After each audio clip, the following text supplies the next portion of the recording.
दोस्तों, IFCI limited की बात करें तो यह एक गवर्नमेंट पीएसयू स्टॉक है और एनबीएफसी की कैटेगरी में आता है। इस स्टॉक ने पिछले 2 ट्रेडिंग सेशन में ज़बरदस्त तेज़ी बताई और आज भी ज़बरदस्त दौड़ रहा है। आखिर इस तेज़ी के पीछे वजह क्या है? फंडामेंटली कंपनी कितनी मजबूत है? वैसे तो यह स्टॉक मैंने आपको पेनी स्टॉक की श्रेणी के अंदर काफ़ी बार बताया है, जब इसकी प्राइस 15-20 रुपये के आसपास थी और कहा था कि इसके अंदर वो सारा पोटेंशियल है कि आगे जाके ये मल्टीबैगर बन सकता है। और अब देख सकते हो इसने दौड़ना शुरू कर दिया है। कहाँ तक जाके रुकने वाला है? क्या इस समय आईएफसीआई में इन्वेस्टमेंट किया जा सकता है? वैसे तो सारे पीएसयू स्टॉक दौड़ रहे हैं, ये थोड़ा सा रुक गया तब इसने दौड़ना शुरू किया है। क्या दाव लगाना चाहिए? दूसरी तरफ अगर हम एनएचपीसी लिमिटेड की बात करें तो यह एक दूसरा पीएसयू स्टॉक जो ग्रीन एनर्जी सेक्टर से संबंधित कंपनी है और आप देखो कि अब ये लार्ज कैप में शामिल हुआ है एमएफआई इंडेक्स में। क्या इन्वेस्टमेंट इस समय किया जा सकता है? क्योंकि यह अपने 52 वीक के हाई के आसपास है, बिल्कुल नई हाई बनाने को तैयार है। क्या दाव लगाना चाहिए? लेकिन फ्रेंड, उससे पहले अगर आप पहली बार हमारे चैनल पे आए तो चैनल को सब्सक्राइब कर दीजिए, एक बेल आइकॉन दबा दीजिए ताकि जब भी नया वीडियो बने पहला नोटिफिकेशन आपको मिले। वीडियो पसंद आए तो लाइक शेयर जरूर कीजिए। चलो फ्रेंड्स, वीडियो स्टार्ट करते हैं। मैं हूँ आपका दोस्त एसपी दवे और हमारे अपने चैनल ऑनलाइन कमाई में आपका बहुत बहुत स्वागत है।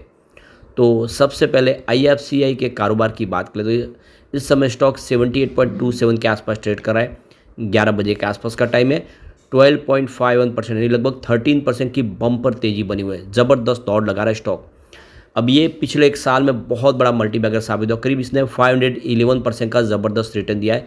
12 रुपये के आसपास स्टॉक था, अब ये देख लो कि 78 तक पहुंच चुका। और आपको ये पता ही होगा कि इस समय जब साल भर पहले भी इसके ऊपर काफ़ी वीडियो हमारे बने थे आईएफसीआई पे और मैंने लगातार इसमें आपको ये कहा है कि स्टॉक के अंदर दौड़ने की संभावना बिल्कुल दौड़ना शुरू हो चुका है।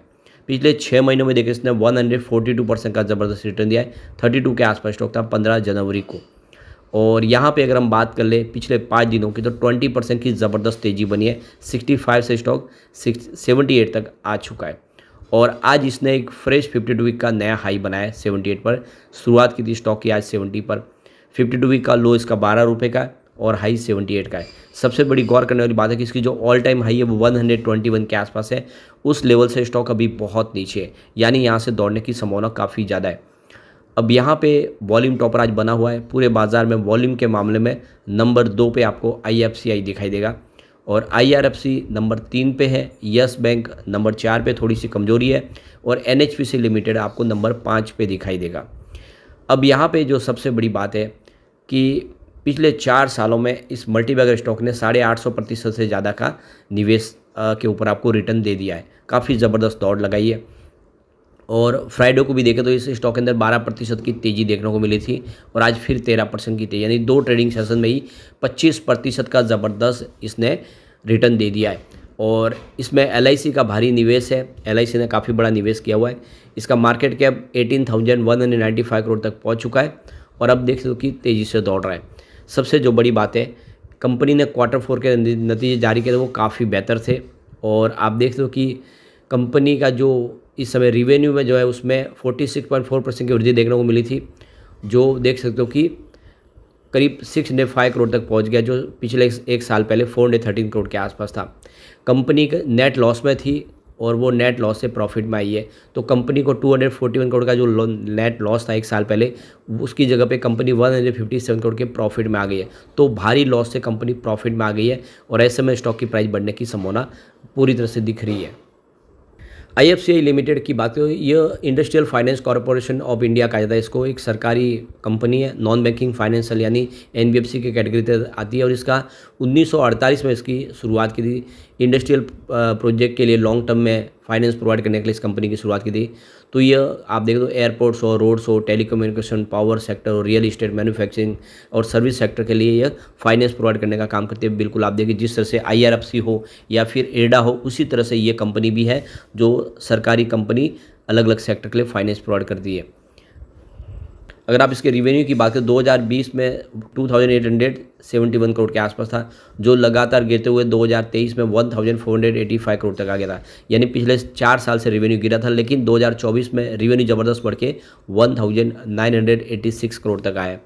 इसके अलावा इसके प्रॉफिट लॉस की बात कर ले तो 2020 में आप देख सकते हो कि 223 करोड़ का लॉस था 2022 में लॉस बढ़ के 1761 करोड़ तक पहुंच गया था और इसी वजह से शेयर की प्राइस नीचे आई क्योंकि भारी भरकम लॉस में कंपनी थी। लेकिन 2024 में कंपनी को 241 करोड़ का ज़बरदस्त प्रॉफिट हुआ है।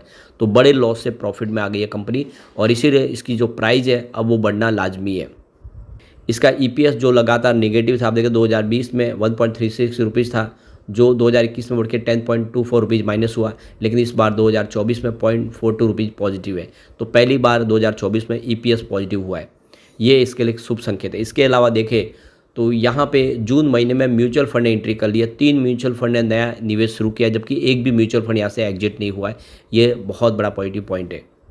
यहाँ पे जो सबसे बड़ी बात है कि प्रमोटर ने अपनी होल्डिंग बढ़ाई, यानी सरकार ने अपनी होल्डिंग बढ़ाई। किसी भी कंपनियों में लगातार देखते हो कि स्टेक सरकार कम करती है, ये पहला ऐसा पीएसयू स्टॉक है जिसमें सरकार ने अपनी होल्डिंग बढ़ाई है। तो आप देखते हो कि मार्च में 70.3% की जो होल्डिंग थी वो अप्रैल में देख सकते हो कि 18 अप्रैल 2024 को सरकार ने 71.7% की है, यानी इस पीएसयू स्टॉक के अंदर सरकार ने शेयर खरीदे और ये बहुत बड़ा प्लस पॉइंट है कि गवर्नमेंट ने अपनी स्टेक को यहाँ पे बढ़ा दिया है।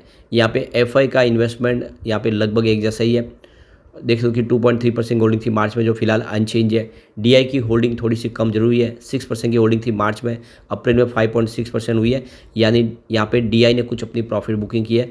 जनरल पब्लिक की होल्डिंग भी घटी है, 21.4% की होल्डिंग थी मार्च में, जो अप्रैल में 20.3% के आसपास हुई है। कुल मिला के इस पीएसयू स्टॉक में खरीदारी का मौका बनता है, बहुत ही शानदार है। आने वाले समय आपको ये मालामाल कर सकता है क्योंकि ये एक एनबीएफसी है जो अभी तक दौड़ा नहीं था।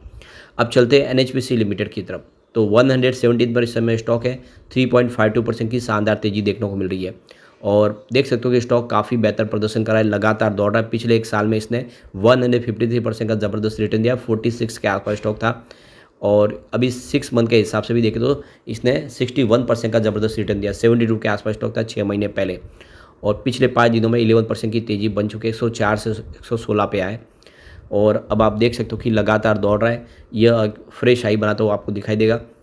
सबसे जो बड़ी बात है कि यह अब एमएफआई इंडेक्स में लार्ज कैप में शामिल हो चुका है। भारत हैवी इलेक्ट्रिक लिमिटेड यानी भेल हो, एनएचपीसी लिमिटेड, इसके अलावा हीरो मोटोकॉर्प, जेएसडब्ल्यू एनर्जी, इन सब को स्टॉक को एमएफआई ने लार्ज कैप इंडेक्स में शामिल किया, यानी पीएसयू स्टॉक लार्ज कैप बन चुका है और आने वाले समय यह स्टॉक कमाल कर सकता है। यहाँ पे आईसीआईसीआई डायरेक्ट ने इस स्टॉक में खरीदारी की सलाह दी है। उनका कहना है कि यह नवरत्न पीएसयू स्टॉक काफ़ी बेहतर प्रदर्शन कर सकता है, इसके पास काफ़ी अच्छे ऑर्डर है। Company hydro electric power plant में तेज़ी से अपने कारोबार को आगे बढ़ा रही है और आने वाले समय बेहतर प्रदर्शन करता हुआ स्टॉक दिखाई दे सकता है।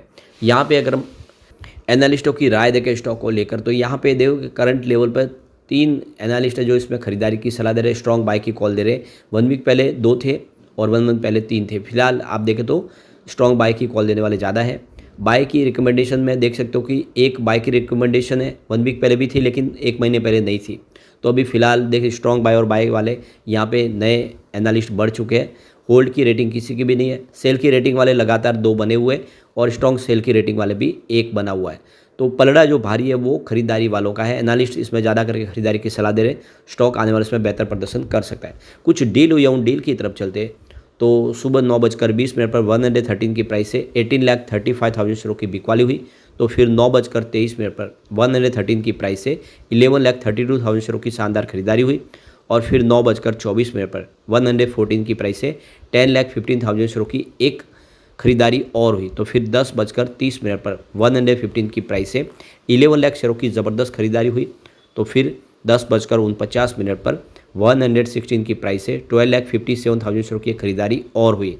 उसके बाद 10:52 पर 117 की प्राइस से 10,37,000 शेयरों की एक शानदार खरीदारी और हुई। तो फिर 10:59 पर 118 की प्राइस से 24,70,000 शेयरों की एक ज़बरदस्त खरीदारी और हुई। तो जम के खरीदारी शुरू हो चुके स्टॉक ने 52 वीक का एक फ्रेश हाई बनाया। इन्वेस्टमेंट किया जाना चाहिए और पीएसयू स्टॉक ने अब दौड़ना शुरू किया, कम से कम बजट तक यहाँ पे अच्छी दौड़ रह सकती है। इन्वेस्टमेंट का अभी भी मौका है, दाव लगाना चाहिए। लेकिन फ्रेंड, कोई भी इन्वेस्टमेंट करने से पहले अपने फाइनेंशियल एडवाइस बढ़वे ले या अपना खुद का रिसर्च करें, क्योंकि मैंने वीडियो आपके एजुकेशनल पर्पज़ के लिए ही बनाए। वीडियो पसंद आए तो लाइक से जरूर कीजिए और चैनल को सब्सक्राइब कर दीजिए। Thank you friends.